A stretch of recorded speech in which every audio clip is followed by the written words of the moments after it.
Welcome to this lecture of the principle of relation, a theory of everything.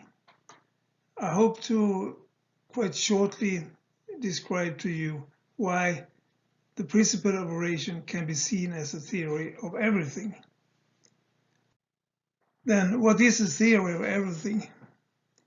I would say it's based on Einstein's attempt to find a grand unified theory good about the forces within the science of physics.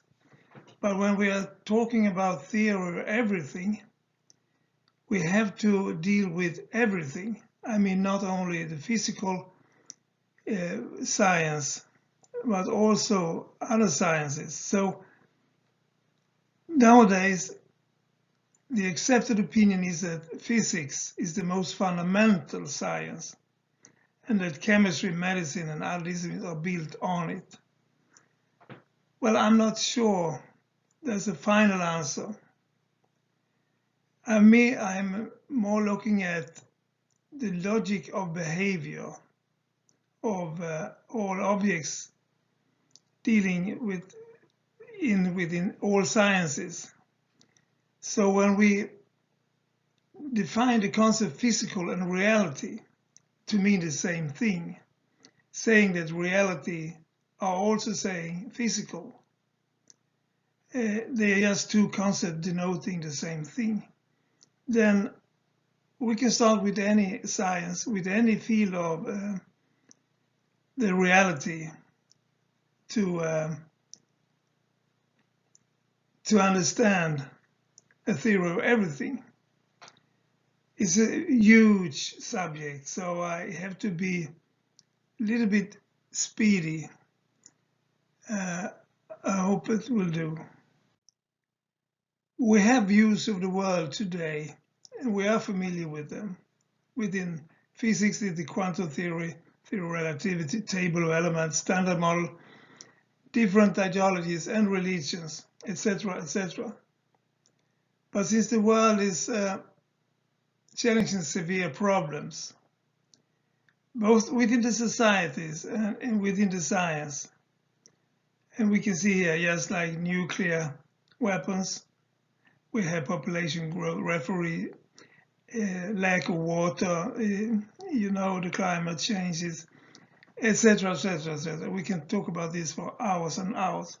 Within science, I mean, how can we deal with a grand unified theory, so to say, to unite the theory of relativity and the quantum physics? And the standard model is too complex, and the table of elements is too static, and the theory of evolution is too simple. So let's get starting with the questions. I have put up 10, there could be less, there could be more. I think these questions are the most important, and you can see them by yourselves. I mean, there is medicine, the science of medicine. They don't know basically how the human body function, because if they knew that, they also understood how cancer can be treated and why cancer occurs, the causes of cancer. We have Alzheimer's, we have other neurodegenerative diseases, and they don't know the answer of the cause. So at the smallest level of the human body, at the nanometer, 20 nanometer, they are just guessing. They are saying that ATP synthesis, integrin, etc. But I'm not sure that's the final answer. And how species change, we have still this controversy between Darwinism and creationism, and they are still fighting in the trench. And then, of course, if we look at globally, we see wars, conflicts, starvation, climate change. So we need a new ideology. The old one, they have passed the history and they are not useful anymore. Nevertheless, people still use them and getting in trouble with each other. So I want to understand how a world government can come about and program a program of action for survival for the world and humanity. And then I think there is a deeper, more fundamental concepts and theory we have to look for. And this is my attempt finding the answers. Again, you know, my favorite is Albert Einstein and his wisdom. And he said we can, when it comes to which concepts we can create and connect, we can do whatever we want. The only criteria is that success in the result is alone the determining factor. So now I want to present my concepts. They are only 5. They are sufficiently and necessary and enough to understand reality. It is the mass, the flow, the relation, the transformer, the shape. And I have 3 dominant stipulated postulates, and you can see them here. When we develop the understanding of the concept of relation, we can also see it here. A, B, C are any system, and etc. The relation R is flow of packages, P 1 to N, and there is a simple model how the flow is. And then when we combine the basic postulate, nothing exists in isolation, everything exists in relation with A 1 and 2 above. Then we have the principle, the formula, X equal ARB. When we go one step further, more detail, there are systems, and then we call a system equal A, P1, and B. And R is then the sum of all P. Now the challenge is to identify all the P in all relation, to identify certainly concretely the logic of this formula. You can see we can build it out to be very, very complex, not complicated, because it's a simple, it is really a simple formula. And when you study this slowly, you will also see that and understand that. This is an overview, and packages are moving towards a system, and then there are gates. The content, they have one shape, and then by the transformation out will come a new content in new packages. So masses will be changed. I call it a transformer, which consists of 3 parts: packages, pathway, and infrastructure. And here I take the next picture directly. By the transformer, masses are transformed to new shapes. This sentence is very, very important. So masses goes into the transformer and will be transformed to new shapes. It could be stars, could be cells, could be species, could be changes of species. So there is interaction between the pathway, its infrastructure, and the packages. I mean, they are woven and interconnected together. So this transformer, to already now make a summary, this picture, instead of a transformer, you can put in black holes, because black holes are not black holes, they are a transformer. You can put in the DNA, the molecule of DNA, and then masses come in and out will come new cells. You can put in finches, as Darwin did. Then masses from outside, from nature, have the impact, forming by the transformation the qualities and looks of the finch. They are looking different from different eyes. And all over you can see, well, there are flows all over reality, in universe, in human body, everywhere. This is just to show it symbolic, schematically. The first,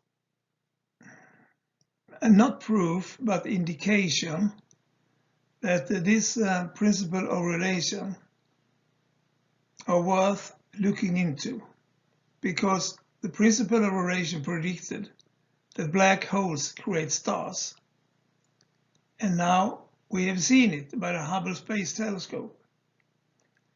However, we have another picture of black holes made for the Nobel Prize some years ago, and then these two images are quite the opposite. So there is a lack of clarity within the concept frame of work. I think we call it anomaly. And then some years ago in a book I wrote about this, and it's slightly different picture, but nevertheless you can compare it with the Hubble image made by NASA and others. So this is still some indication that we need to look into the principle of relations. Now back to DNA. DNA is a transformer, transforming masses. And this, I need to take it rather overview and quickly, but please stop the video and the movie now and read it slowly, because when you talk about the information, DNA has the information of how a species will be created or which shapes it will get. I say that DNA is an infrastructure. It's not an information system. It's automatically done so that when masses are coming to the molecule of DNA, there are some, as I said before, in the transformer, there is an infrastructure, there are pathway, there are masses, they know exactly where to go. And this is an well-established picture, but then again, see the red line. When the content of flow changes, it changes DNA continuously and carefully, step by step. So it's not random. It is rather deterministic, since the species is in one surrounding where nature, by its impact, then the content of flow changes. Then the DNA structure as a transformer, the transformer will also change. You think about it, and as I always say, think slowly, slowly, slowly. And here you can elaborate more in detail how this function.